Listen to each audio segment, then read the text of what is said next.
செல்வி, அம்மா அம்மா செல்வி, அம்மா எப்படி இருக்க செல்வி?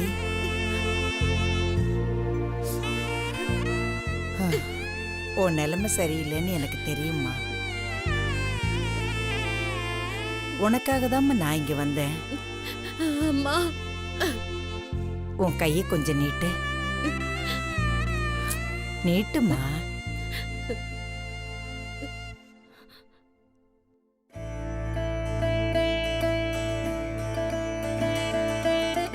இது பிரத்யங்கரா தேவி அம்மனோட பாதத்துல வச்சு எடுத்து ரட்ச. இது உனக்கு நெருப்பு வளைய மாதிரிமா. கெட்டவங்கள சுட்டரிக்கிற தன்மை இதுல இருக்கு.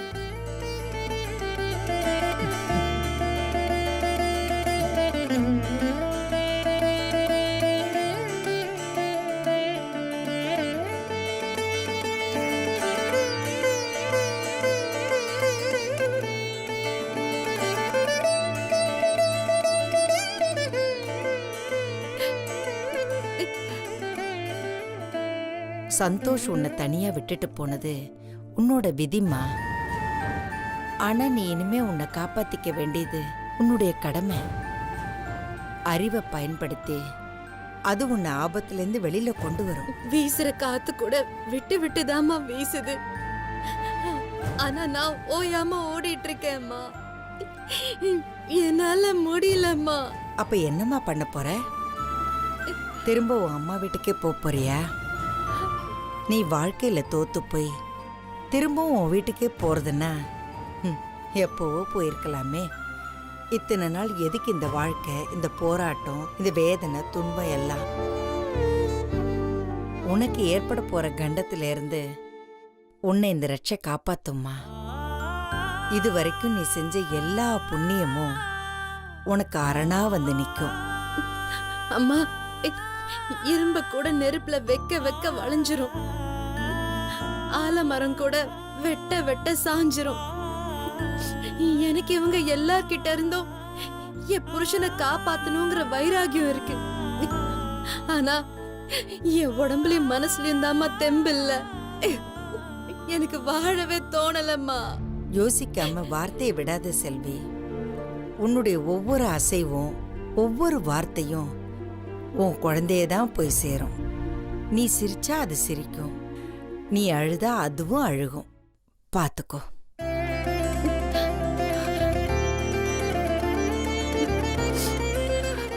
நீ வாழ்றது உன் புருஷனுக்காக மட்டும் இல்ல செல்வி.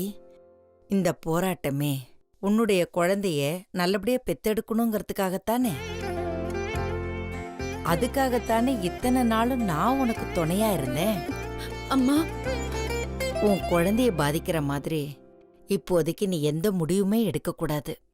உன்னுடைய கவனம் எல்லாம் உன் குழந்தை மேல மட்டும்தான் இருக்கணும். வேளா வேளைக்கு சாப்பிடு. நான் கொடுத்த மருந்தெல்லாம் ஞாபகமா எடுத்துக்கோ.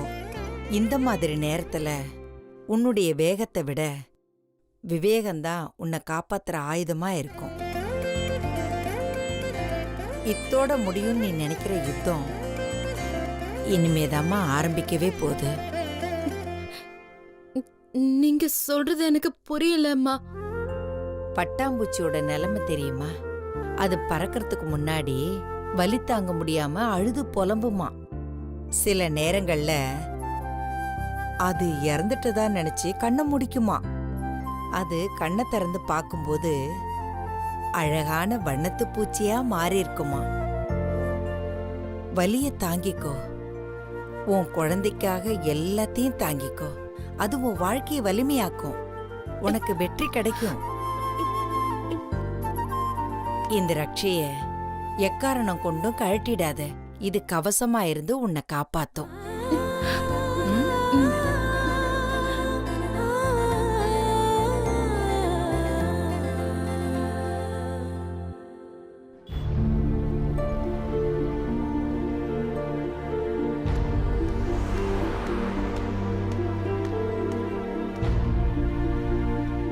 தாடா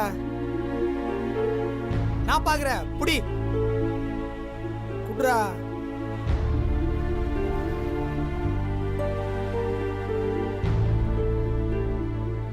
இவ்வளோ நந்துக்குது, எல்லாம் முடிஞ்சதுக்கு அப்புறம் தான் சார் வந்து பேசுவீங்களோ? நான்லாம் உன் கண்ணுக்கு ஒரு ஃப்ரெண்டா தெரியல. சேச்சே அப்படிலாம் ஒன்றும் இல்லைடா. என்னடா அப்படிலாம் ஒன்றும் இல்லை. ஆட்டோ தொலைஞ்சதுன்னா நீயே போய் தேடிக்குவ. கஷ்டம்னு வந்தா மனசுக்குள்ளே போட்டு நீயே புழுங்கிக்குவ. பிரச்சனைன்னு வந்தா அதை சமாளிக்க முடியாம விஷத்தை குச்சிருவ. அறிவில்லடா உனக்கு. டே கோலி, நானே நொந்து போய் வந்துருக்கேன்டா. ஏன்டா இப்படிலாம் பேசுகிறேன்? நொந்து போய் வந்துக்கிறியா? உன் கதையை கேட்டு நான் தானே நொந்து போய் உக்காந்துங்கிறேன். ஆட்டோ தொலைஞ்சிருச்சு, வேலை போயிருச்சு, நீ கஷ்டத்தில் இருக்கிற. இதெல்லாம் ஒரு பக்கம் இருக்கட்டும், உங்க அக்காவுக்கு என்னடா ஆச்சு? திடீர்னு அது ஏன்டா உனக்கு எதிராக கத்தி நிக்குது? டேய் அக்காவெல்லாம் நீ எதுவும் சொல்லாதடா. என்ன அக்கா எதுவும் சொல்லாத. உன் பொண்டாட்டியே உன் கூட வாழக்கூடாதுன்னு சொல்லிக்குது, பிரிஞ்சு போன வர சொல்லிக்குது. இதெல்லாம் உனக்கு சப்ப மேட்ரா?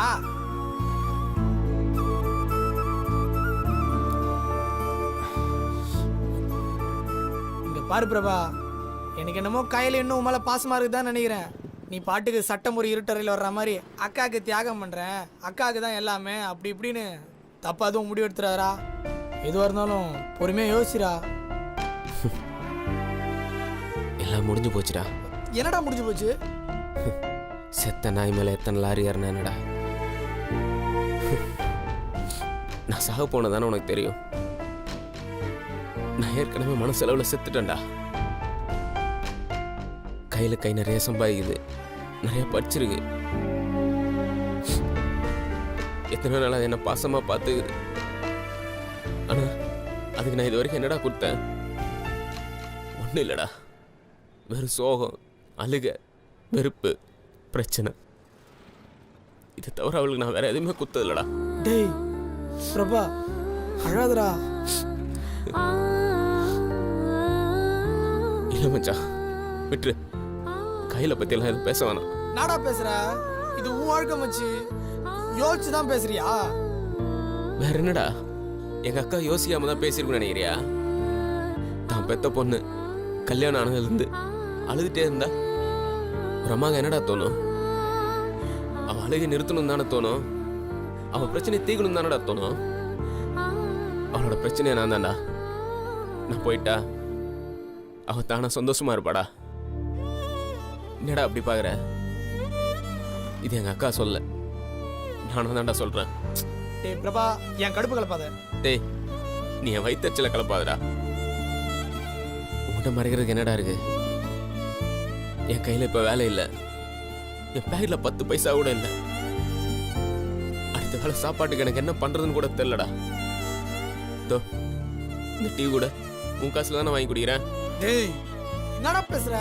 டேய் என்கிட்ட இருக்கிற எல்லாமே என்னை விட்டு போனாலும் உழைக்கிற தெம்பு மட்டும் என்னை விட்டு போலடா. ஏதாவது வேலை கிடைச்சா ராத்திரி மாலும் உழைப்பண்டா. இந்த போலீஸ் பிடிச்சிட்டு போய் என் மேல திருட்டு கேஸ் வேற போட்டானுங்களா? இப்ப அவனு என்ன நம்பி வண்டி கூட தர மாட்டேன்றானுங்கடா. அதான் மச்சான் உன்னை தேடி வந்தேன். ஏதாவது வேலை இருந்தா சொல்றா, என்ன வேலை இருந்தாலும் செய்யறேன்டா. மச்சான் வேலை இல்லாம இருக்கிறது ரொம்ப அசிங்கமா இருக்குதுடா. டேய் மச்சி, நீ முதல்ல கண்ணை தொடுறா. பிரச்சனைன்னு வந்தா முதல்ல உட்காந்து யோசிக்கிறேன்டா. இப்படி ஒஞ்சு போகக்கூடாதுடா. உங்ககிட்ட பைக் இருந்தாலாவது courier service, online shopping, delivery பாய்னு ஏதாவது ஒரு வேலையில் சேர்ந்துக்கலாம்.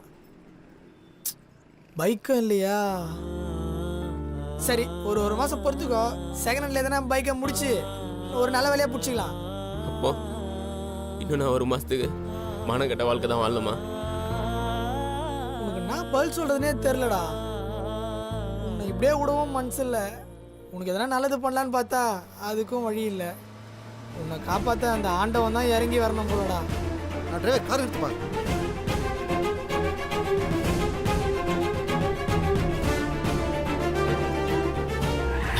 தெரியலடா. தம்பி சார், சார், தம்பி நீ எங்கேயாப்பா இருக்க? உன்னை எங்கெல்லாம் தேடணும் தெரியுமா? எத்தனை ஸ்டாண்டில் தேடி அலைஞ்சேன்னு தெரியுமா? அப்படியா சார்? சார் நீங்கள் நல்லா இருக்கீங்களா சார்? உடம்பெல்லாம் சரியாச்சா சார்? இப்போ பரவாயில்ல சார்? உன் புண்ணியத்தில் நல்லா இருக்கேன்ப்பா. சாரி யாரா? டேய் நான் ஆட்டோவில் வரும்போது ஒருத்தர் நெஞ்சு வலி வந்துச்சு, நான் போய் ஹாஸ்பிட்டலில் சேர்த்தேன்னு சொன்னேன்ல, அது இவர் தான்டா. ஓ, அந்த புண்ணியம் இவர் தானா? உங்களை இங்க சந்திப்புன்னு நான் கொஞ்சம் கூட எதிர்பார்க்கல. ஏன்னா உங்களை அவ்வளவு தேடி இருக்கோம். உண்மையை சொல்லணும்னா என்னை விட உங்களை அதிகமா தேடினது என் பொண்ணு தான். உனக்கு நன்றி சொல்லணும்னு அவ தான் காத்துட்டு இருந்தா. ஒரு நிமிஷம்.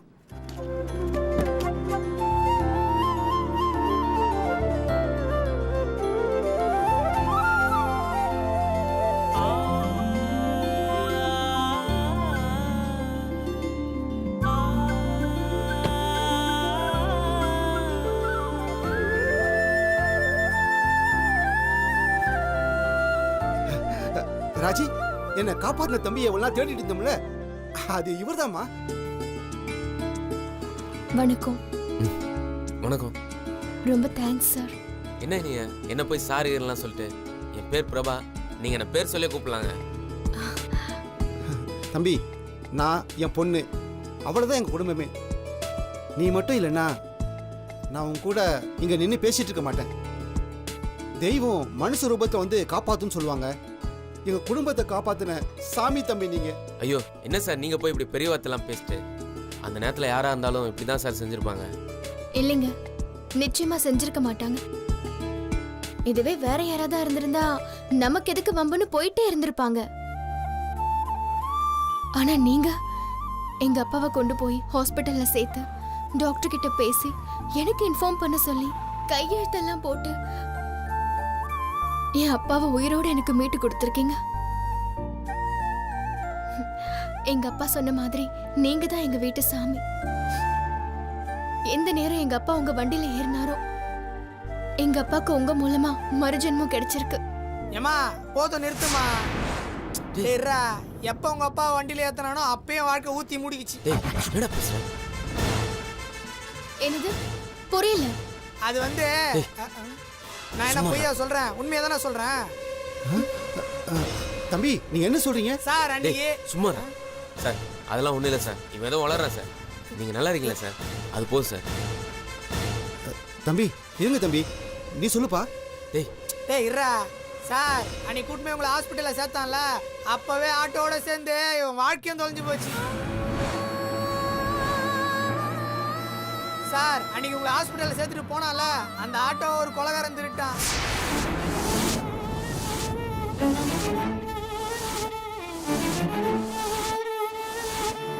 இதுக்கு நீ நாட்டுக்கிட்டு சாகலாம்.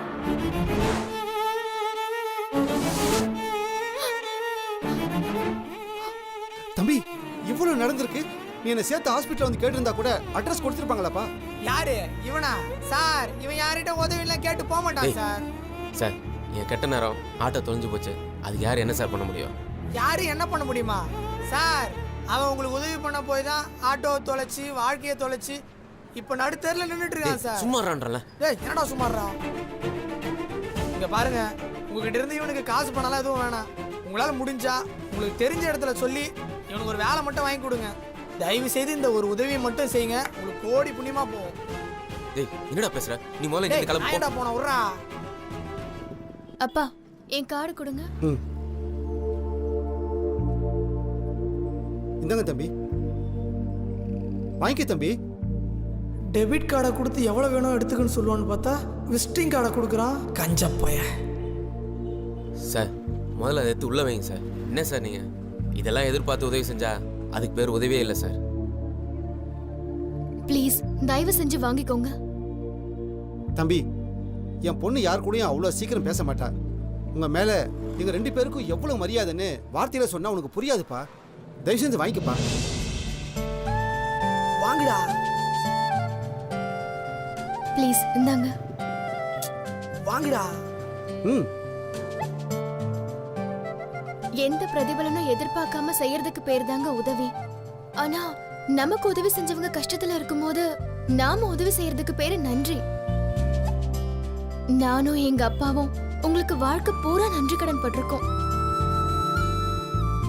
இப்போ உங்களுக்கு இதெல்லாம் வேண்டான்னு தோணுனாலும், எப்போ உங்களுக்கு உதவி வேணும்னு தோணுச்சுனாலும் அந்த கார்டுல என் நம்பர், என் அட்ரஸ் எல்லாம் இருக்கு. நீங்க எப்ப வேணாலும் என்ன வந்து பார்க்கலாம். எங்களுக்கு இந்த உதவி செஞ்ச நீங்க நல்ல மனுஷன்தான். உங்களுக்கு உதவி செஞ்சாதாங்க நாங்க நல்ல மனுஷங்க. நாங்களும் உங்களை மாதிரி தாங்க. நன்றி மறக்க மாட்டோம். உங்களுக்கு எப்ப தோணுதோ அப்ப எங்களை வந்து பாருங்க. நாங்க வரோங்க. சரி வரேன் தம்பி. வாங்க சார்.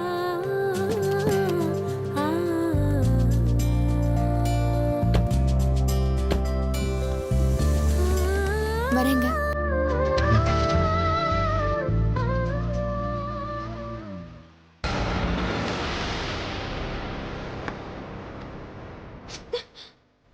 மாயா, உலகமே விடிஞ்சிருச்சு. நீ என்ன தூங்கிட்டு இருக்க? ஏசி ரூம்ல சொகுசா தூங்குன, இப்ப தூசி ரூம்ல தூங்க ஆரம்பிச்சிட்டியா? எல்லாம் நேரம். ஆமாண்டி, எல்லாம் நேரம்தான். என்னது?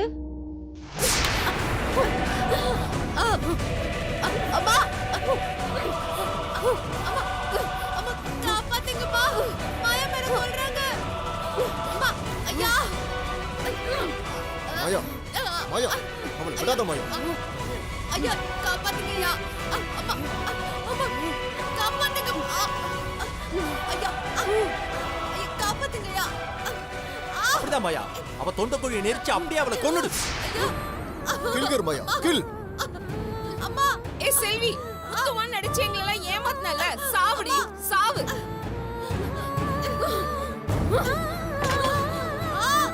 வேண்டாம்மா, அம்மா விட்டுருங்கம்மா.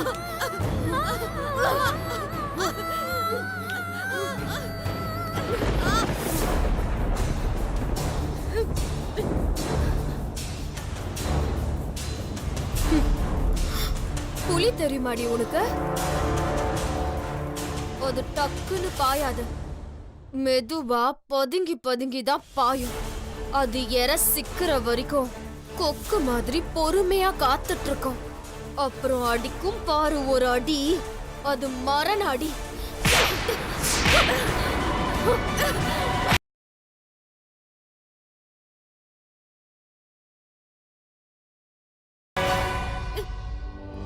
என்னடி மாயானா என்ன? சும்மா கண்ணு தெரியாதவன் பின்னாடி சுத்துற லூசுன்னு நினைச்சியா? அவ முழிக்கிற முழிய பாரு. நம்ம எல்லாரையும் கேனன் தான் நினைச்சிருக்கா. இன்னும் ஒரு அரை குடுறி, அப்பதான் என் மனசு ஆறும். ஒண்ணு இல்ல 10 அறார மாயா. என்ன இதுவரைக்கும் வாழ்க்கையில எவனுமே ஏமாத்துனது கிடையாது. இந்த வேலைக்கார கழுத நம்மள எல்லாரையும் முட்டாளாக்கிட்டா. இவளை கொன்னு கூறு போட்டாலும் என் மனசு ஆறாது. எனக்கும் ஆறாது அங்கிள்.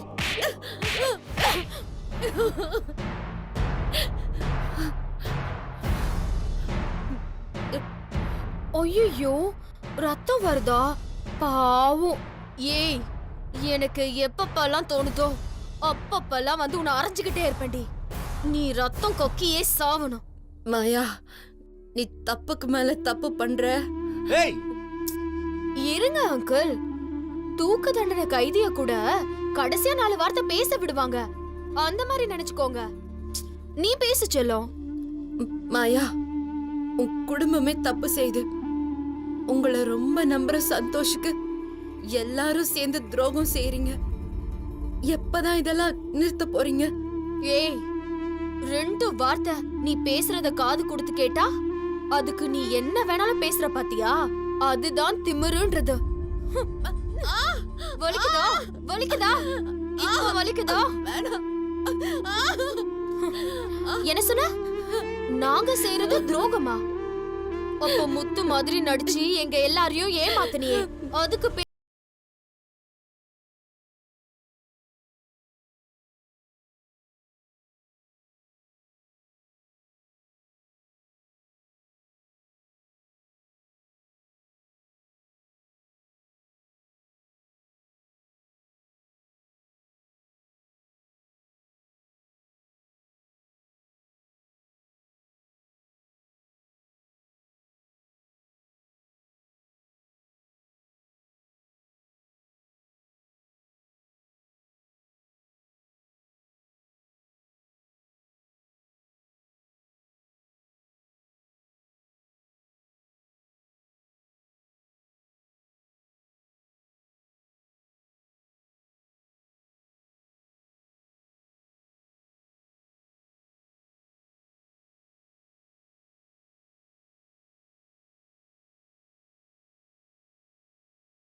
எதிர்பார்க்கலல. இனிமே எதிர்பாராத அதிர்ச்சியும் வலியும் தாண்டி உனக்கு அடுத்தடுத்து நடக்க போகுது. சந்தோஷ் வருவா, உன் நிலைமைய பார்த்து அழுவா. ஏன் தெரியுமா? நீ சாக போறடி.